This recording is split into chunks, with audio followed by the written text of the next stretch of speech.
Hi friends, ಎಲ್ಲರಿಗೂ ನಮಸ್ಕಾರ. Welcome back to Sandhya Shetty's cooking channel. ಇವತ್ತಿನ ವಿಡಿಯೋದಲ್ಲಿ ನಾವು ಎರಡು ಬೇರೆ ಬೇರೆ ವಿಧದ ಕೊಬ್ಬರಿ ಮಿಠಾಯಿ ಅಥವಾ ಕೋಕೋನಟ್ ಬರ್ಫಿ ಹೇಗೆ ಮಾಡೋದು ಅಂತ ನೋಡ್ತಾ ಇದ್ದೀವಿ. ಮೊದಲಿಗೆ ಬೆಲ್ಲದ ಕೊಬ್ಬರಿ ಮಿಠಾಯಿ ಮಾಡೋದು ಹೇಗೆ ಅಂತ ನೋಡೋಣ. ಬೆಲ್ಲದ ಕೊಬ್ಬರಿ ಮಿಠಾಯಿ ಮಾಡೋದಕ್ಕೆ ನಾನಿಲ್ಲಿ 1.5 ಕಪ್ ಆಗೋಷ್ಟು ತೆಂಗಿನಕಾಯಿ ತುರಿನ ಒಂದು ಮಿಕ್ಸಿ ಜಾರಿಗೆ ಸೇರಿಸ್ಕೊಳ್ತಾ ಇದ್ದೀನಿ. ಇದನ್ನು ನೀರು ಸೇರಿಸ್ದೇನೆ ಚೆನ್ನಾಗಿ ಪುಡಿ ಮಾಡ್ಕೊಳ್ಳೋಣ. ಸೊ ಇದು ಪುಡಿ ಆಗಿದೆ ಇವಾಗ. ಸೊ ನಾನು 1.5 ಕಪ್ ಆಗೋಷ್ಟು ತೆಂಗಿನಕಾಯಿ ತುರಿಗೆ 3/4 ಕಪ್ ಆಗೋಷ್ಟು ಬೆಲ್ಲನ ತಗೊಂಡಿದ್ದೀನಿ. ಇದನ್ನು ಕೂಡ ಒಂದು ಮಿಕ್ಸಿ ಜಾರಿಗೆ ಸೇರಿಸ್ಬಿಟ್ಟು ಚೆನ್ನಾಗಿ ಪುಡಿ ಮಾಡ್ಕೊಳ್ಳೋಣ. ಇದು ಕೂಡ ರೆಡಿ ಆಗಿದೆ. ಸೊ ಇವಾಗ ಒಂದು ಪಾತ್ರೆನ ಬಿಸಿ ಮಾಡಿ ಅದಕ್ಕೆ 2 ಸ್ಪೂನ್ ಆಗೋಷ್ಟು ತುಪ್ಪನ ಆ್ಯಡ್ ಮಾಡ್ಕೊಳ್ತಾ ಇದ್ದೀನಿ.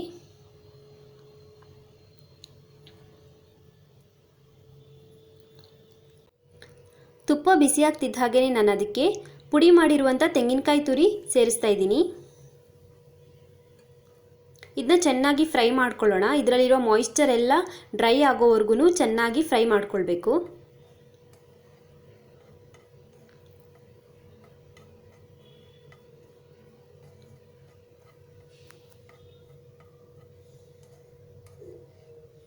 ಸೊ ನೋಡಿ, ಇವಾಗ ಮಾಯಿಶ್ಚರ್ ಎಲ್ಲ ಹೋಗಿದೆ, ಚೆನ್ನಾಗಿ ಡ್ರೈ ಆಗಿದೆ ಇದಿವಾಗ.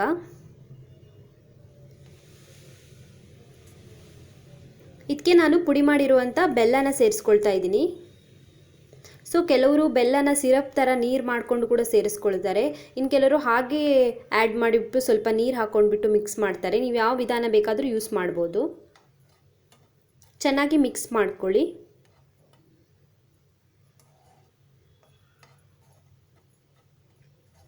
ಸೊ ನಾನು ಬೆಲ್ಲ ಕರ್ಗೋದಕ್ಕೆ ಸ್ವಲ್ಪ ನೀರು ಆ್ಯಡ್ ಮಾಡ್ಕೊಳ್ತಾ ಇದ್ದೀನಿ.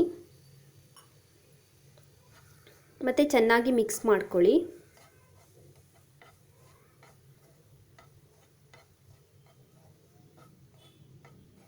ಸೊ ನೋಡಿ, ಇವಾಗ ಬೆಲ್ಲ ಎಲ್ಲ ಚೆನ್ನಾಗಿ ಕರಗಿದೆ.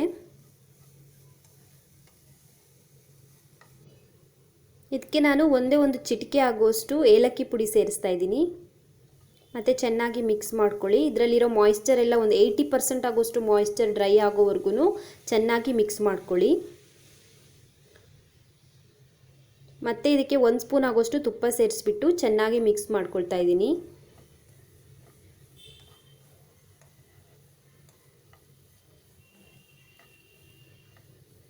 ಸೊ ಇದರಲ್ಲಿರೋ ಮಾಯಿಶ್ಚರ್ ಎಲ್ಲ ಇವಾಗ ಆಲ್ಮೋಸ್ಟ್ ಡ್ರೈ ಆಗಿದೆ.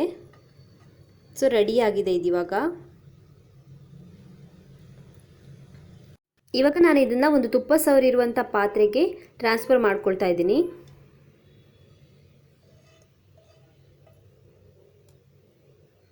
ಸೊ ಈ ರೀತಿ ಸಮವಾಗಿ ಬರೋ ಥರ ಸ್ಪ್ರೆಡ್ ಮಾಡ್ಕೊಳ್ಳಿ. ಇವಾಗ ಒಂದು ಸ್ಪೂನ್ಗೆ ತುಪ್ಪನ ಸವರ್ಬಿಟ್ಟು ಈ ರೀತಿಯಾಗಿ ಗಟ್ಟಿ ಆಗೋ ಥರ ಪ್ರೆಸ್ ಮಾಡ್ಕೊಳ್ಬೇಕು. ಎಲ್ಲ ಮಿಕ್ಸ್ಚರ್ ಎಲ್ಲ ಚೆನ್ನಾಗಿ ಅಂಟ್ಕೊಂಡು ಗಟ್ಟಿಯಾಗೋ ಥರ ಪ್ರೆಸ್ ಮಾಡಬೇಕು ತುಪ್ಪನ ಸವರ್ಬಿಟ್ಟು. ಇವಾಗ ನಾನು ಇದಕ್ಕೆ ಚಾಪ್ ಮಾಡಿರುವಂಥ ಬಾದಾಮ್ ಸೇರಿಸ್ತಾ ಇದ್ದೀನಿ.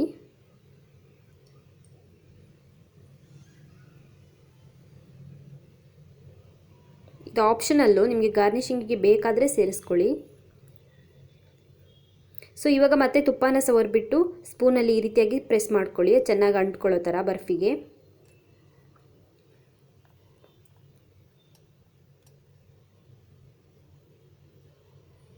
ಸೊ ಇವಾಗ ನಮಗೆ ಕೊಬ್ಬರಿ ಮಿಠಾಯಿ ಯಾವ ಸೈಜಿಗೆ ಬೇಕೋ ಆ ಸೈಜ್ಗೆ ಮಾರ್ಕ್ ಮಾಡಿ ಇಟ್ಕೊಳ್ಳೋಣ. ಬಿಸಿ ಇರುವಾಗಲೇ, ಅದು ತಣ್ಣದ ಮೇಲೆ ಸ್ವಲ್ಪ ಕಷ್ಟ ಆಗ್ಬೋದು ಮಾರ್ಕ್ ಮಾಡೋದಕ್ಕೆ.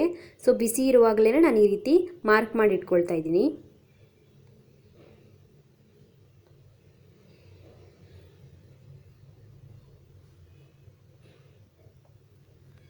ಸೊ ನಾನೆಲ್ಲ ಮಾರ್ಕ್ ಮಾಡ್ಕೊಂಡಿದ್ದೀನಿ. ಇವಾಗ ಇದನ್ನು ಒಂದು ಗಂಟೆವರೆಗೂ ಹಾಗೆ ಕೂಲ್ ಆಗೋದಕ್ಕೆ ಬಿಟ್ಬಿಡೋಣ. ಸೊ ಅಷ್ಟರಲ್ಲಿ ನಾವು ಸಕ್ಕರೆ ಕೊಬ್ಬರಿ ಮಿಠಾಯಿ ಹೇಗೆ ಮಾಡೋದು ಅಂತ ನೋಡೋಣ. ಸಕ್ಕರೆ ಕೊಬ್ಬರಿ ಮಿಠಾಯಿ ಮಾಡೋದಕ್ಕೆ ನಾನಿಲ್ಲಿ 1.5 ಕಪ್ ಆಗೋಷ್ಟು ತೆಂಗಿನಕಾಯಿ ತುರಿನ ಒಂದು ಮಿಕ್ಸಿ ಜಾರ್ಗೆ ಆ್ಯಡ್ ಮಾಡ್ಕೊಳ್ತಾ ಇದ್ದೀನಿ. ಇದನ್ನ ನೀರು ಸೇರಿಸ್ದೇ ಚೆನ್ನಾಗಿ ಪುಡಿ ಮಾಡ್ಕೊಳ್ಬೇಕು. ನೋಡಿ, ಇದು ಚೆನ್ನಾಗಿ ಪುಡಿ ಆಗಿದೆ. ಇವಾಗ ಒಂದು ಪಾತ್ರೆನ ಬಿಸಿ ಮಾಡಿಬಿಟ್ಟು ಅದಕ್ಕೆ 2 ಚಮಚ ಆಗುವಷ್ಟು ತುಪ್ಪನ ಸೇರಿಸ್ತಾ ಇದ್ದೀನಿ. ತುಪ್ಪ ಬಿಸಿ ಆಗ್ತಿದ್ದ ಹಾಗೆಯೇ ಪುಡಿ ಮಾಡಿರುವಂಥ ತೆಂಗಿನಕಾಯಿ ತುರಿ ಆ್ಯಡ್ ಮಾಡ್ತಾ ಇದ್ದೀನಿ. ಚೆನ್ನಾಗಿ ಫ್ರೈ ಮಾಡ್ಕೊಳ್ಳೋಣ. ಸೊ ಮಾಯಿಶ್ಚರ್ ಎಲ್ಲ ಡ್ರೈ ಆಗೋವರೆಗೂ ಚೆನ್ನಾಗಿ ಫ್ರೈ ಮಾಡ್ಕೊಳ್ಬೇಕು. ಸೊ ನೋಡಿ, ನೀರಿನ ಅಂಶ ಎಲ್ಲ ಡ್ರೈ ಆಗಿದೆ. ಇವಾಗ ಇದಕ್ಕೆ ನಾನು ಅರ್ಧ ಕಪ್ ಆಗೋಷ್ಟು ಹಾಲನ್ನು ಸೇರಿಸ್ತಾ ಇದ್ದೀನಿ. ಚೆನ್ನಾಗಿ ಮಿಕ್ಸ್ ಮಾಡ್ಕೊಳ್ಳೋಣ.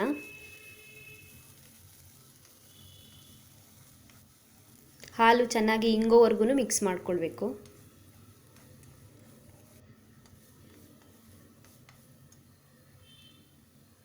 ಸೊ ಇದಕ್ಕೆ 3/4 ಕಪ್ ಆಗೋಷ್ಟು ಸಕ್ಕರೆನ ಸೇರಿಸ್ತಾ ಇದ್ದೀನಿ. ಸೊ 1.5 ಕಪ್ ತೆಂಗಿನಕಾಯಿ ತುರಿಗೆ 3/4 ಕಪ್ ಆಗೋಷ್ಟು ಸಕ್ಕರೆನ ಸೇರಿಸ್ಕೊಳ್ಬೇಕು.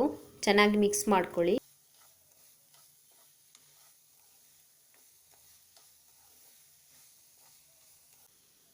ಸೊ ಇದಕ್ಕೆ ನಾನಿವಾಗ 1 ಚಿಟಿಕೆ ಆಗುವಷ್ಟು ಏಲಕ್ಕಿ ಪುಡಿ ಸೇರಿಸಿದ್ದೀನಿ.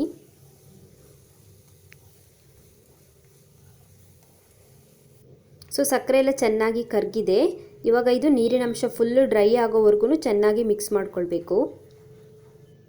ನೋಡಿ, ಇವಾಗ ನೀರಿನ ಅಂಶ ಎಲ್ಲ ಚೆನ್ನಾಗಿ ಡ್ರೈ ಆಗಿದೆ. ಇದು ರೆಡಿ ಆಗಿದೆ ಇವಾಗ ಆಲ್ಮೋಸ್ಟು. ಸೊ ಇದನ್ನು ಇವಾಗ ಒಂದು ತುಪ್ಪ ಸವರಿರುವಂತಹ ಪಾತ್ರೆಗೆ ಟ್ರಾನ್ಸ್ಫರ್ ಮಾಡ್ಕೊಳ್ತಾ ಇದ್ದೀನಿ.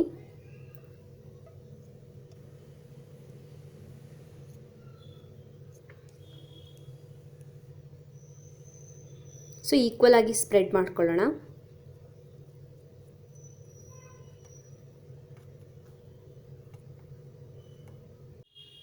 ಈಗ ಒಂದು ಸ್ಪೂನ್ಗೆ ತುಪ್ಪನ ಸವರ್ಬಿಟ್ಟು ಈ ರೀತಿಯಾಗಿ ಪ್ರೆಸ್ ಮಾಡ್ಕೊಳ್ಬೇಕು, ಗಟ್ಟಿಯಾಗಿ ಅಂಟ್ಕೊಳ್ಳೋ ಥರ.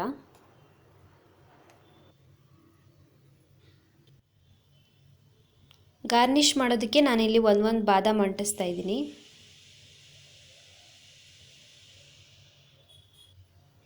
ಸೊ ಬಿಸಿ ಇರುವಾಗಲೇ ಇದನ್ನು ಮಾರ್ಕ್ ಮಾಡಿ ಇಟ್ಕೊಳ್ಳೋಣ.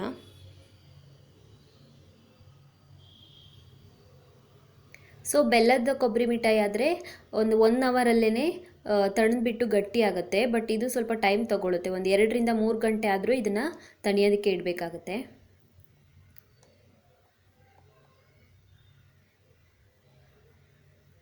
ಮಾರ್ಕ್ ಮಾಡಿದ ಮೇಲೆ ಇದನ್ನ ಹೀಗೆ ಒಂದು 3 ಗಂಟೆವರೆಗೂ ಹಾಗೆಯೇ ಇಟ್ಬಿಡೋಣ. ಸೊ ಇವಾಗ ಬೆಲ್ಲದ ಕೊಬ್ಬರಿ ಮಿಠಾಯಿ ತಣ್ಣದಿರುತ್ತೆ. ಇದನ್ನ ಇವಾಗ ತೆಗೆದುಬಿಡೋಣ.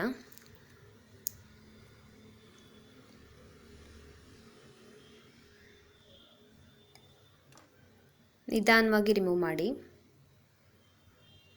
ಸೊ ನೋಡಿ, ಗಟ್ಟಿಯಾಗಿದೆ.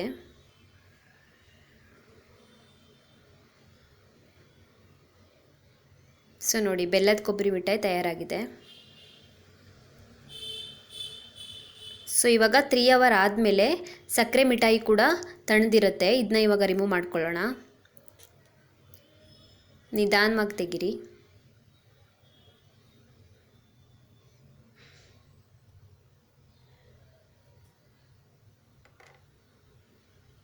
ಸೊ ನೋಡಿ, ಇದು ಕೂಡ ತಯಾರಾಗಿದೆ ಇವಾಗ. ಸೊ 2 ಬೇರೆ ಬೇರೆ ವಿಧದ ಕೊಬ್ಬರಿ ಮಿಠಾಯಿ ಮಾಡೋದು ಹೇಗೆ ಅಂತ ನೋಡಿದ್ರಲ್ಲ. ನೀವು ಕೂಡ ಇದನ್ನ ಒಂದ್ಸಲ ಮನೆಯಲ್ಲಿ ಟ್ರೈ ಮಾಡಿ ನೋಡಿ. Thank you friends for watching my video. ನಿಮಗೆ ನನ್ನ ವಿಡಿಯೋ ಇಷ್ಟವಾಗಿದ್ದರೆ ಲೈಕ್ ಮಾಡಿ, ಶೇರ್ ಮಾಡಿ, ಹಾಗೆಯೇ ನನ್ನ ಚಾನಲನ್ನು ಸಬ್ಸ್ಕ್ರೈಬ್ ಮಾಡೋದನ್ನು ಮರಿಬೇಡಿ.